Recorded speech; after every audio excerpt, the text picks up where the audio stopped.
Hi, welcome to the Connection Effect Aftershow. We recently recorded a show with Josh Howard called Flourishing Online, and today we're here to discuss and unpack some of the great wisdom that he shared, share our thoughts, our reactions, and stories from our own lives. I'm joined today by some new faces to the Aftershow.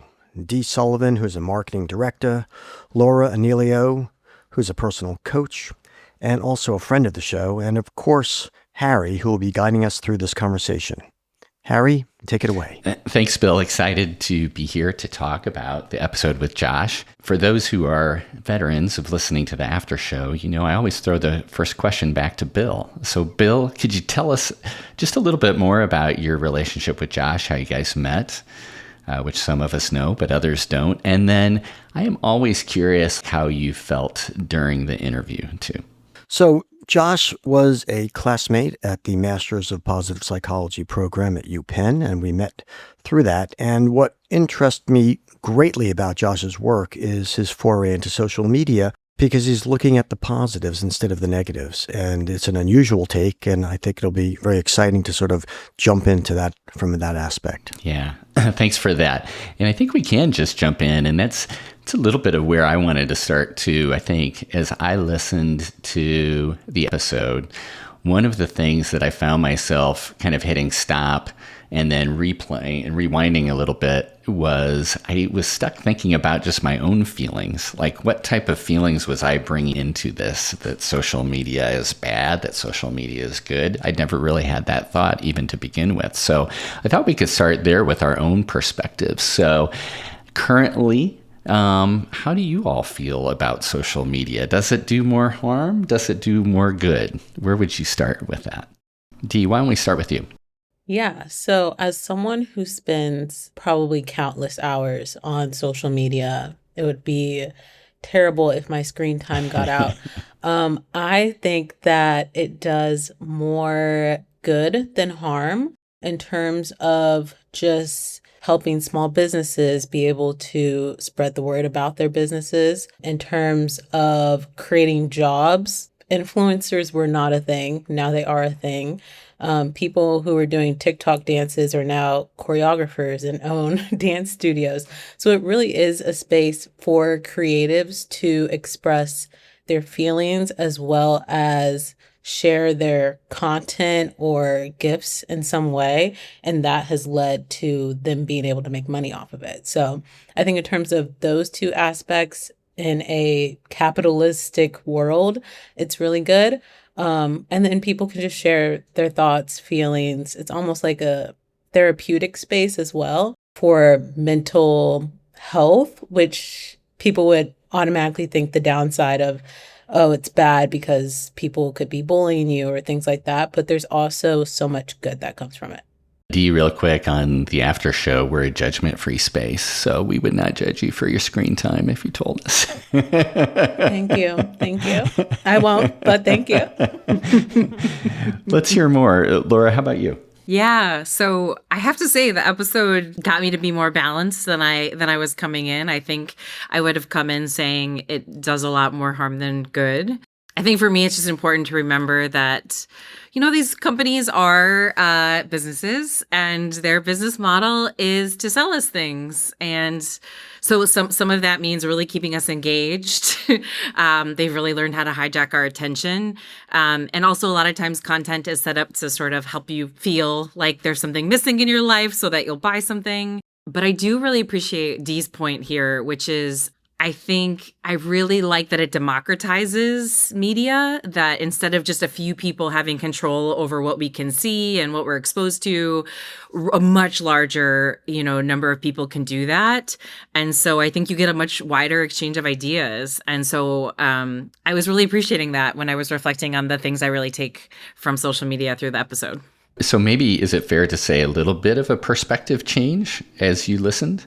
Way more balanced after I listened. Yeah, I was surprised. I came in pretty skeptical. Yeah. I know I would say probably my feelings echo yours. in that for some reason, and I couldn't really identify, like, why do I have this default that social media is bad? Why do I judge myself? Dee, as you kind of mentioned, I judge myself for my screen time too. And yet I realize that even though I tend to have kind of a glitter perspective on the world, for some reason I was taking the negative route too. Bill, I'm fascinated to hear if you went through any type of perspective change while you were talking to Josh.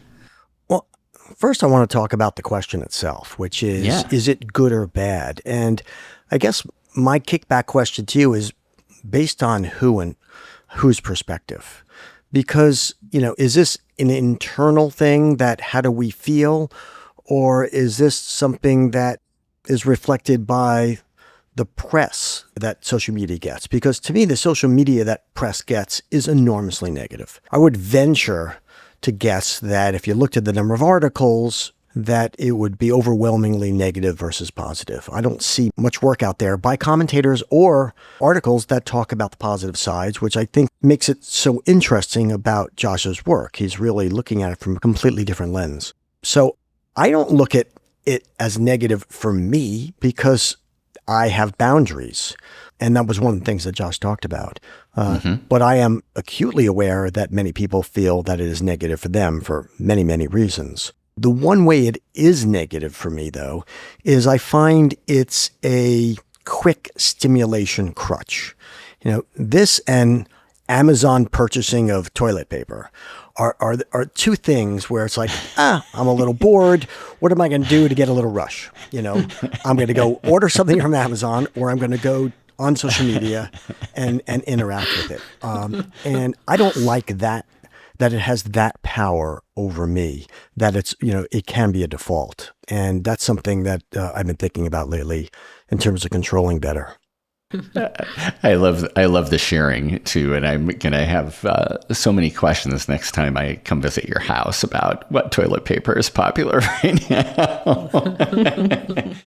So we should just go around about which social media platforms you use. I only use, the reason why we wanted you guys here is I only use Facebook.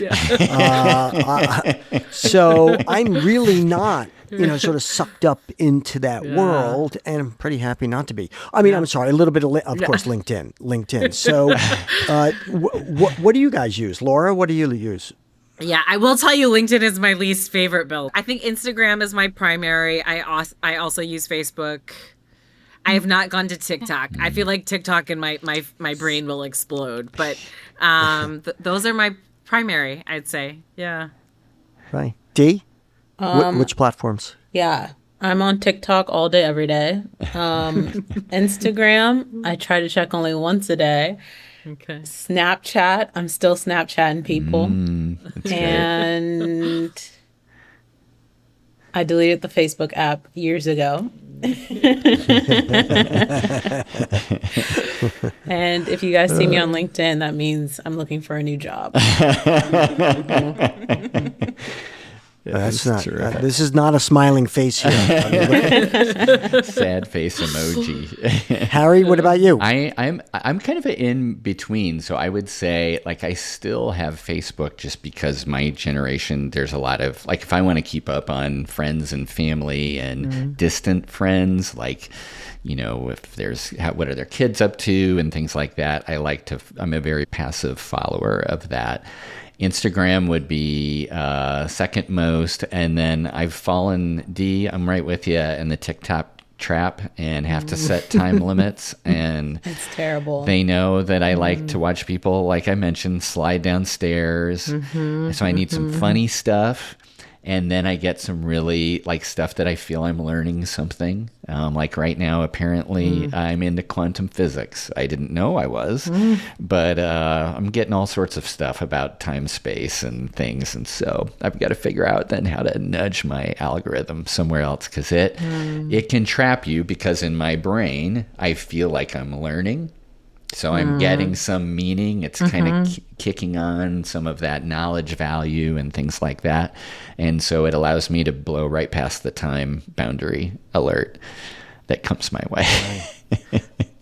Do you believe that there was unlimited, simultaneous Harry Hofer facilitated Oh, yeah. after show We had a conversations million that were versions happening. of this that happened. Well, So it would be unlimited, really. It actually. so I many think, different guests, some of which too, I'm sure that I wasn't even on. I just watched. It seems like we've got kind of a fun, diverse background of what we brought to the episode.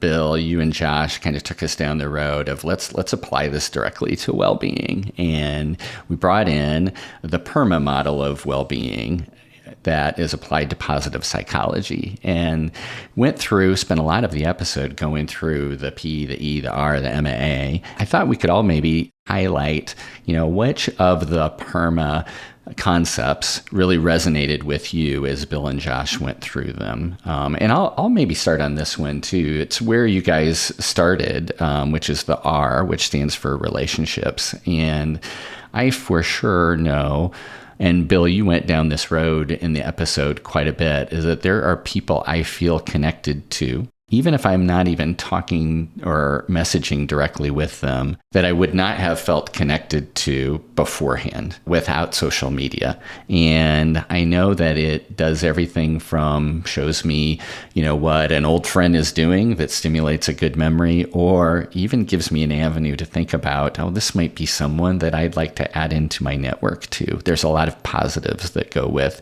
the relationship aspect of it. And maybe we can go around and just talk, about which of the PERMA aspects really spoke to you.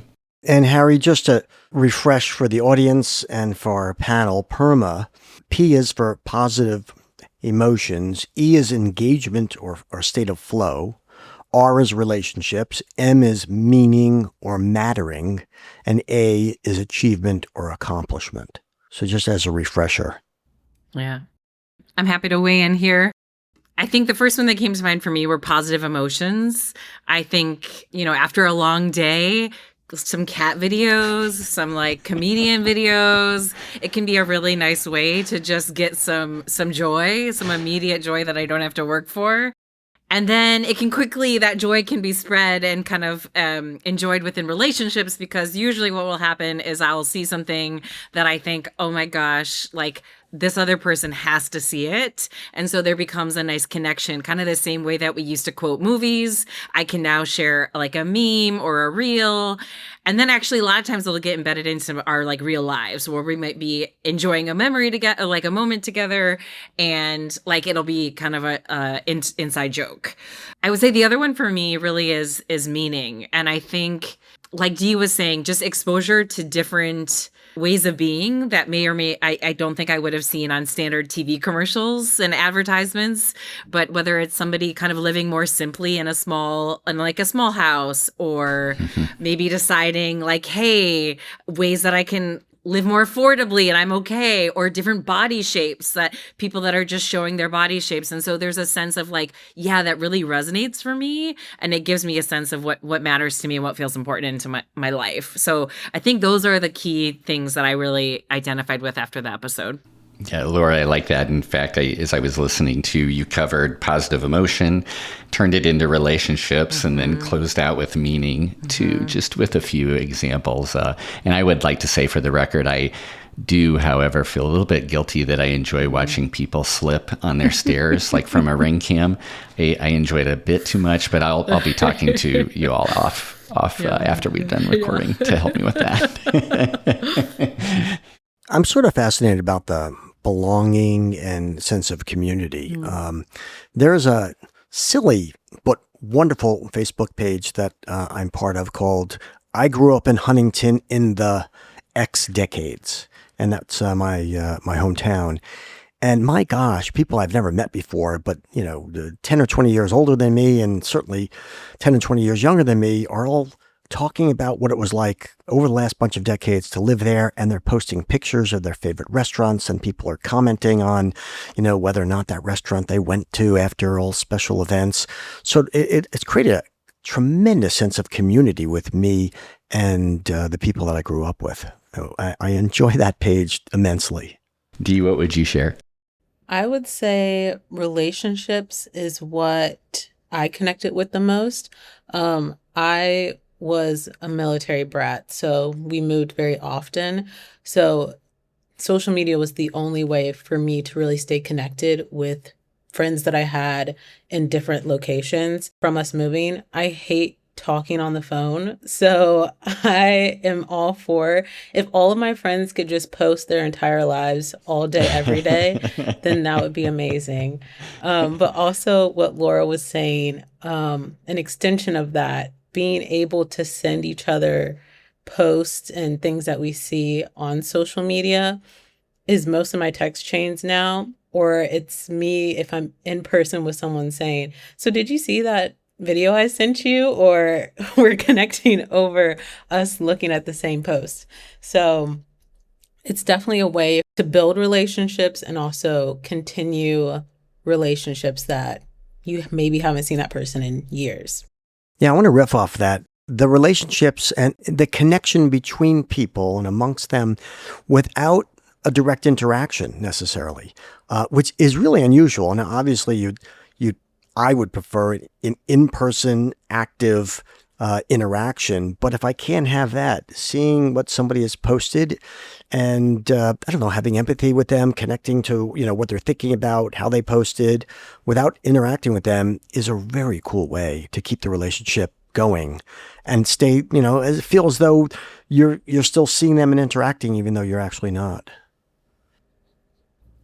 And I just have to do a call out here to, I think, a moment that a lot of us, if you're plugged into social media, enjoyed this kind of transcending moment with Heated Rivalry, where it was like all of a sudden I felt connected to all these other humans who I never met because we were all enjoying the same show. It made an experience of me kind of watching something in my living room, and it actually made me feel connected to something that was happening that was bigger. So that was kind of a fun one, I think, a recent example. Josh did a great job, Laura, of talking about popular culture, being one of the things that could create those connections. And I am laughing a little bit too, in that I'm curious, for Aftershow listeners, how many people know the show Heated Rivalry and how many are now typing it in to see what it is too. And yet we add them to the network as well. I want to real quick go back and then I'll move us forward. But Dee, I want to come back to you with a question. You talking about growing up with a military family too.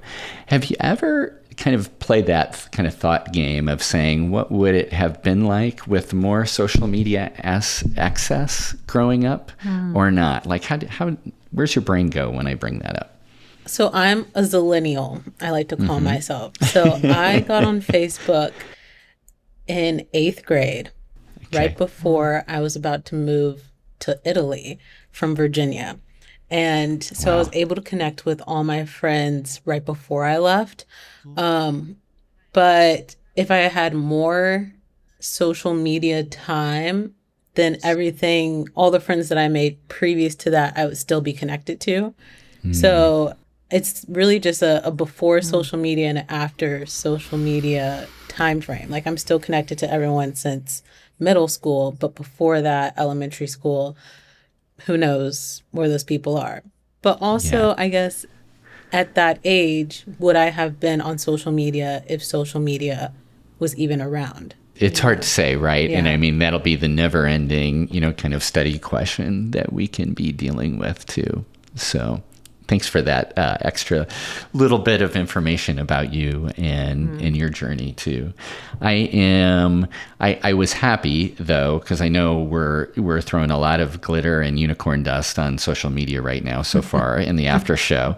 And that Bill and Josh did take some time to talk about some of the risks and the dangers and things too. Josh introduced the concept, at least for me, of gratitude scrolling. I had always known of the term doomscrolling, and perhaps its opposite. So it was good for me as we talk about changing my mindset on how I feel about things, because I would have been very self-critical of my doomscrolling. But then afterwards I realized, oh wait, maybe I'm gratitude scrolling more than I realize. And it for sure changed or impacted my well-being too. So I'm curious if any of you have had some of the challenges with the dark took impact of social media, how you dealt with that. And then if you want to talk a little bit more about this concept of gratitude scrolling, I think that would be helpful. So I would say that in terms of the negative side of social media and doom Yeah. scrolling, I am someone who will scroll on TikTok until TikTok tells me to get off, which is a great function to have. Don't have to set a timer because TikTok tells me it's time. But I'm sure there's people who scroll right past that and keep going. There's also this aspect of the cyberbullying portion. Right. I Right. have personally not been cyberbullied, but that was something that I was really nervous to start posting on a platform like TikTok, just because it's not, I feel like Instagram is really more personal. It's more, these are my friends. Whereas TikTok, you're being pushed out to anyone and everyone, and it could be a complete stranger who's like making fun of you or whatever.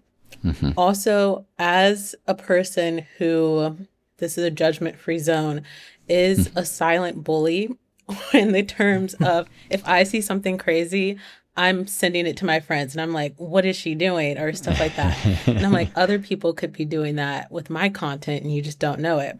Sure. So those I would say are the negative aspects that I think about a lot when it comes to social media.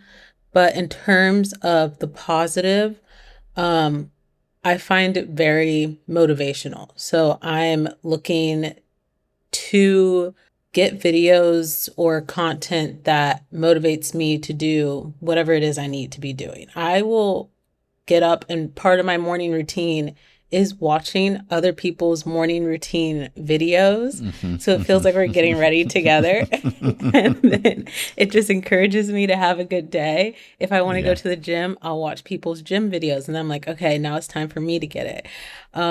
So I am constantly looking for things that will motivate me to be a better person. When it comes to like getting content, I think it's harder and more negative when you're almost posting content and then getting possibly negative feedback. Yeah. So it sounds like for you, really, the gratitude outweighs the doom. Yeah.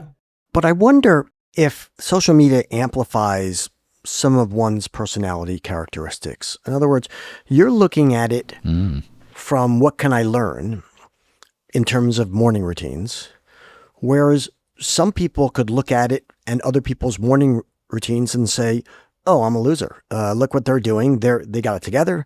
They're happy. They're starting their day in a great day, and I can't get up and I can't do it. And they'll use it from a comparison perspective, which I think is hugely dangerous. I mean, I think anybody who goes through life comparing themselves to others is setting themselves up for a false success or a false failure, because if you compare yourself to somebody more accomplished, then you're going to feel maybe less adequate. And if you compare yourself to somebody less accomplished, you're going to feel maybe more accomplished. And you're creating this false sense by the choice of the comparison. And I wonder whether or not social media just amplifies that. So people who use it for positives generally look through life for positive role models, and people who compare themselves regularly use it and they compare themselves. I think it really is about someone's mindset and what, of course, they're looking for.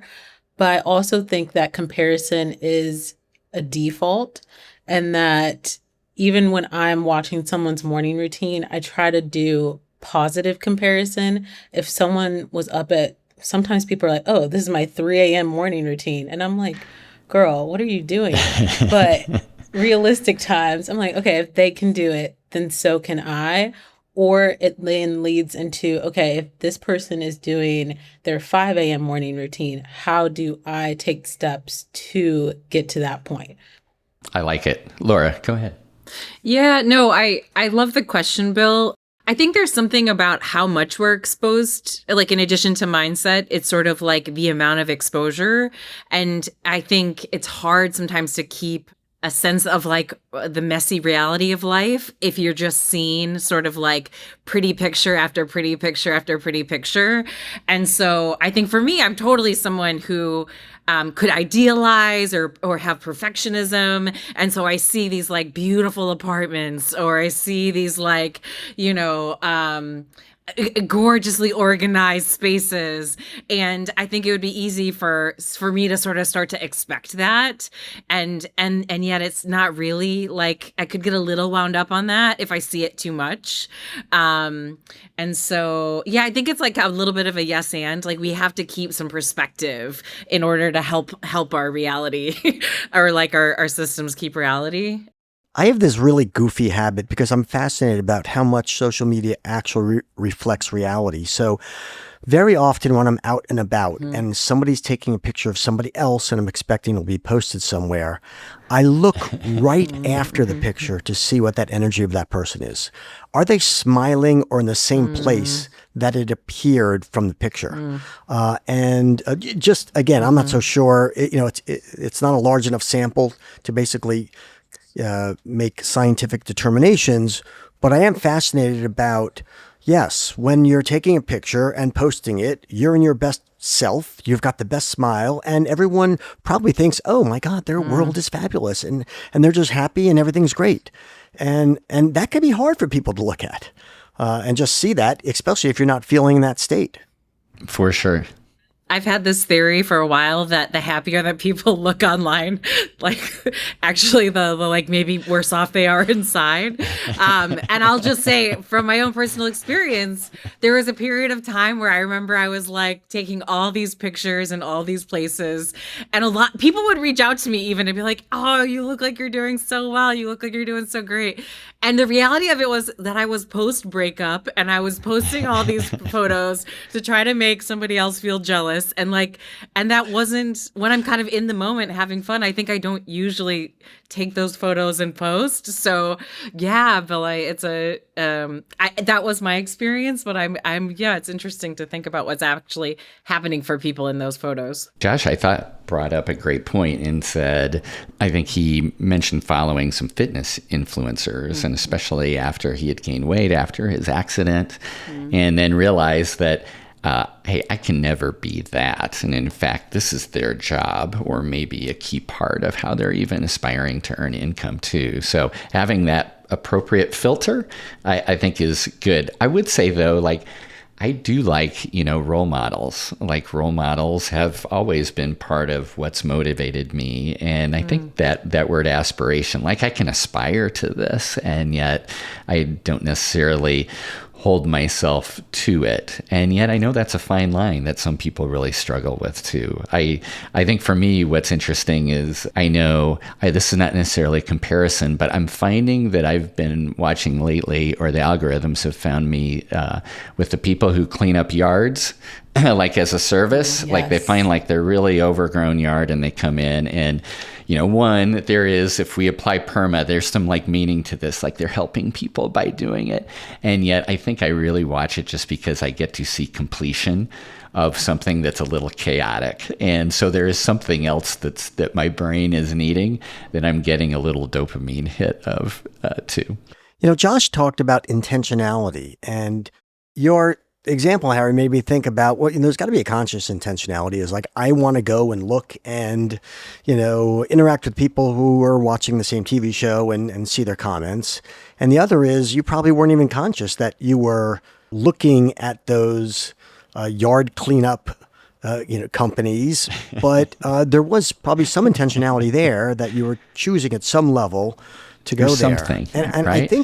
I think that's really important. I mean, we've talked in the podcast on many episodes about there's a direct relationship between wellness and intentionality in life. And I would think I'm just listening to what we're talking about, which is really, I think, pretty cool. But I think the more intentional you can be about what your goal is with your interaction with social media, the more you're going to get out of it. And I think the healthier it's going to be, the healthier the impact.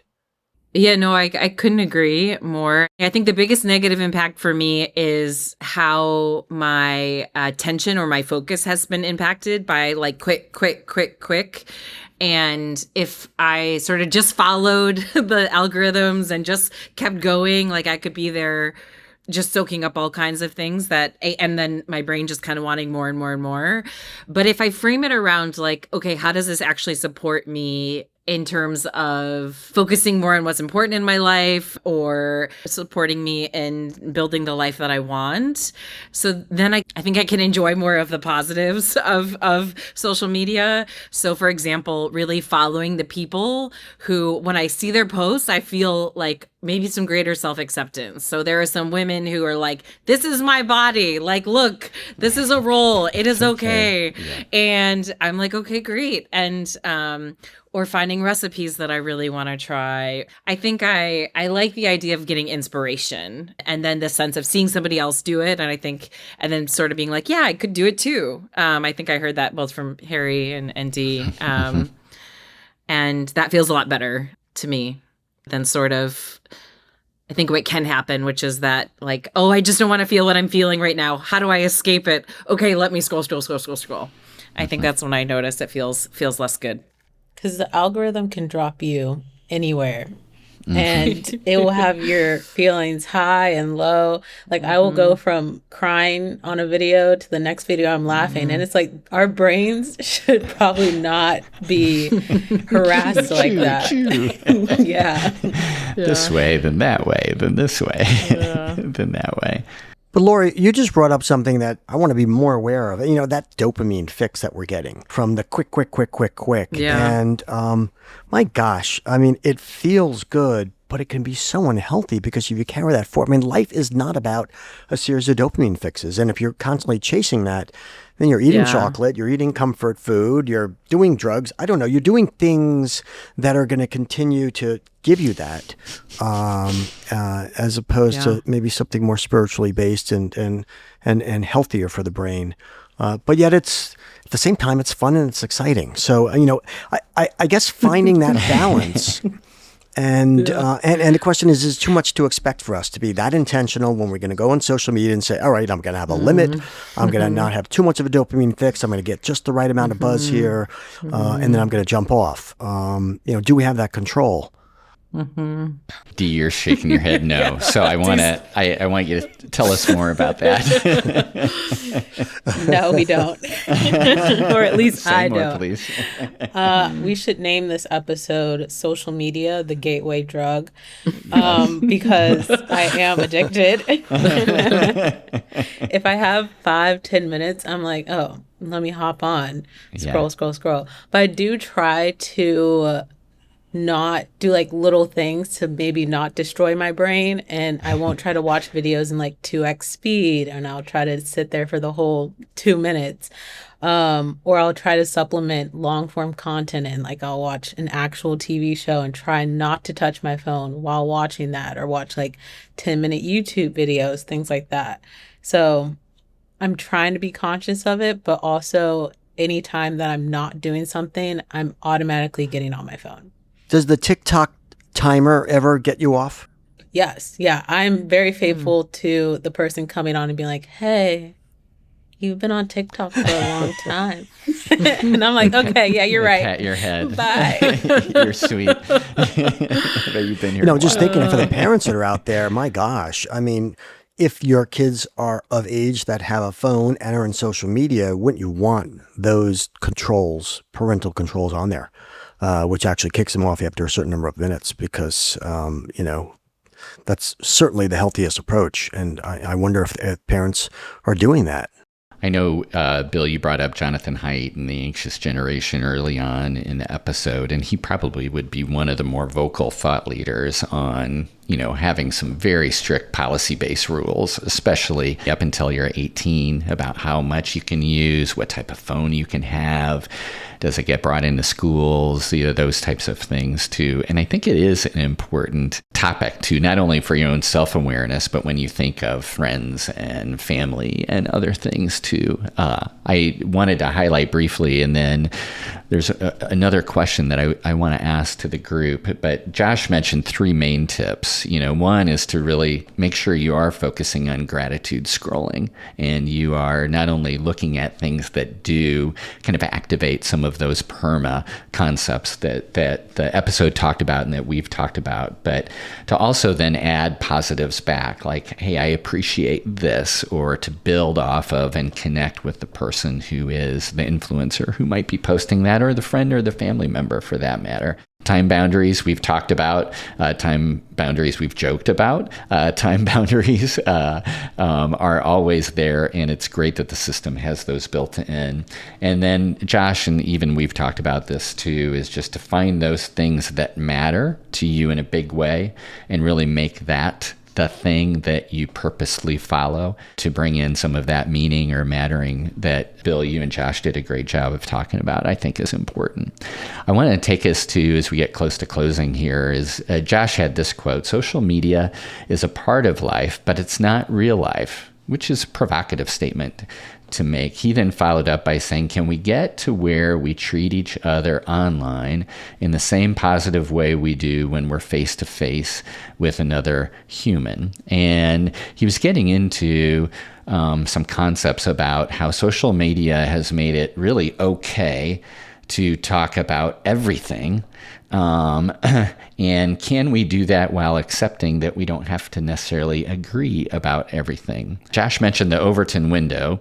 And if I looked it up right afterwards, and it is that range of acceptable topics that society believes it's okay to talk about. And I definitely did agree that social media has radically expanded what it seems acceptable to talk about. In fact, I might argue you can find a place to talk about anything online now. So can it be okay to talk about everything online while accepting that we don't have to agree on everything? How do you guys react to that question?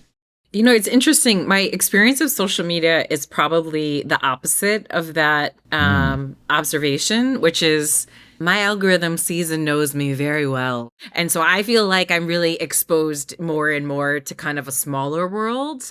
And while there might be a big range of topics out there, maybe I might get exposed to something if it hits a really wide audience.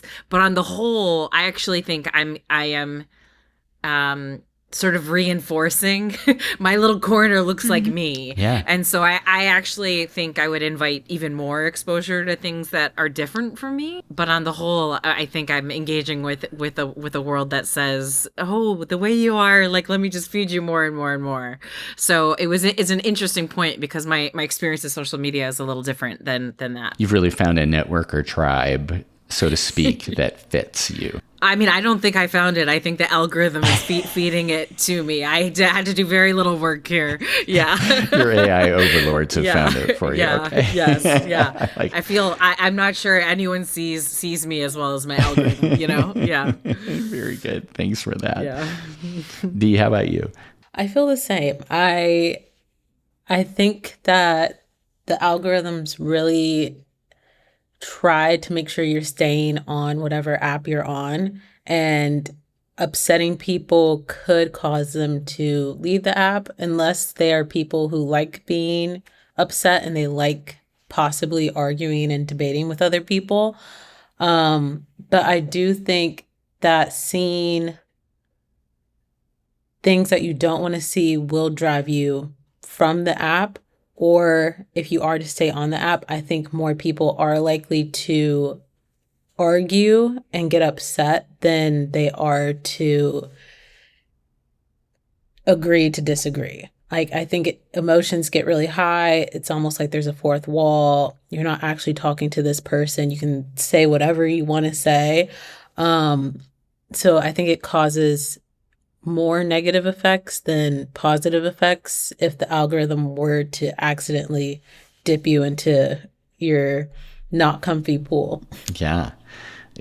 Bill, I'm really curious about your thoughts on this, because I know that PCI's work really is trying to help equip people when they're in these spaces. Because I know I sometimes, even for entertainment, will read a long series of comments and watch the, I'll say, air quotes, craziness that's going on back and forth, and no one attempting to listen to the other or ask questions, and just get more and more polarized as I read the series of comments. When you see that happening in social media, knowing that this is a passion for you, what's it make you think? What's it make you want to do? I mean, I think online interaction on complex, difficult conversations is incredibly difficult. All the workshops we do are teaching curiosity, active listening, emotional regulation, but it really essentially requires real-time, in-person presence where you can create an empathy, you can check out the body language, you can see each other, you can feel each other. I think those things are most critical to engage in a real conversation. It's very hard to be vulnerable when you're texting. It's very hard to read the emotions or the cognitions of another person who's texting as opposed to that speaking. So I think it's a bad place for an exchange of complex ideas unless there's some rules of engagement. And I could certainly give those, but it's not something that we would want to encourage. When people want to share thoughts and beliefs about something important to them and actually have the other person listen and understand and be curious, it is not impossible, really difficult to do that by the written word. No doubt. I will say, though, I feel almost personally challenged to find one of those long comment streams and then just blow it up with a really good gratitude post and see what happens. Yeah, but that becomes like a gotcha thing as opposed to an interaction it kind of probably feels good too, right? Which is, but I mean, that's not, you want to, if the other person is doing something that's incendiary, just calling them out on it or saying something to make them aware of it is not going to create an enhanced positive conversation. The gratitude post just becomes more fuel to the fire, is really where I was going to go with that. That's what I think I was inarticulately trying to state. That's great. I love that conversation, and I think it is as we get to the closing here.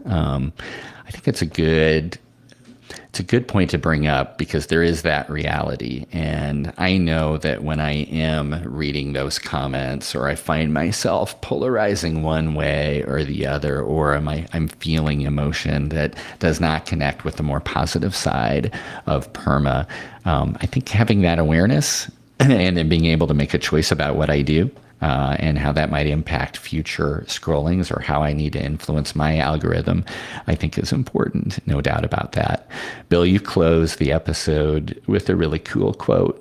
Social media is a tool, and a tool is only as good as the intention we bring to it. So after listening to this episode, after our great conversation that we have, I'm curious as to what is a new intention each of us wants to bring to our personal use related to social media. I would say my intention is to be intentional. I feel like at one point I was pretty intentional. I would pick up my phone and say, okay, it's 5:30. I'm only going to watch TikToks for 30 minutes. So at 6, I need to get off. I feel like I've lost that, so I need to get back in that mindset. But I am doing well at being intentional with the content that I'm feeding myself. I'm just spending too much time on it. So just reducing the mindfulness of picking up my phone whenever I have a free minute and instead setting dedicated drug use time. I like the label of that. I would love to be an accountability partner Thank you. for you on this. This is my drug use accountability partner. Thanks, Dee, for that. Laura, let's go to you next. Yeah, I'm happy to join the accountability group here. I think for me, I feel similarly. I feel pretty good about the content, but I think I really want to get back my attention span and the ability to read long form without my brain kind of itching. So just kind of reducing time is my primary goal. And I think the other thing is time of day. So I think morning, there's that, desire to reach for the phone right away. And also evening where you're sort of tired but you want something that's easy. And I think those are two times that might be particularly particularly nice to try to shift away from the phone and from social media and just get more time with myself, or doing other kinds of things that I enjoy that aren't sort of that immediate dopamine hit. Mm-hmm. I like it. I know, Bill, as you closed out that episode, you had asked all of us, all the listeners, to think about someone who feels distant, but social media can help you connect, and to think about, what you could do to maybe enhance your own and their belonging to something bigger by doing that. That really stuck with me. I like the concept of gratitude scrolling and what that looks like. In particular, just appreciating or acknowledging things that I do appreciate more, as opposed to being a passive viewer, I think is another thing that could really help me, and then I know would influence the algorithms that are sending me things to look at and appreciate. So, Bill, I'm interested in your thoughts, and then I'll let you close us out as well. Thanks, Ari. I think the boundaries in terms of time limitations is something I want to be a little more focused on. I'm not on social media extensively, but if I'm just looking for connecting to folks that I went to high school with, or the community I came from, or people who are sharing similar experiences, I don't need to do that exhaustively. And I think if I'm doing it for 20 minutes, I can really do it for 10 minutes and take the other 10 minutes and do something even healthier for my mind, brain, or body, like meditation, breathing, reading, or just relaxing and being mindful. So I think that's what I'd like to do, work on a little substitution there. But what a great last question, Harry. And thank you so much for facilitating another wonderful conversation. I talked to a friend earlier today who said watching the after show is his favorite thing to do, because we take the academic from the main conversations and bring it into the practical with people who are open and vulnerable and sort of share, their journey of finding better well-being through these episodes. So we got some great validation from a dear, dear friend.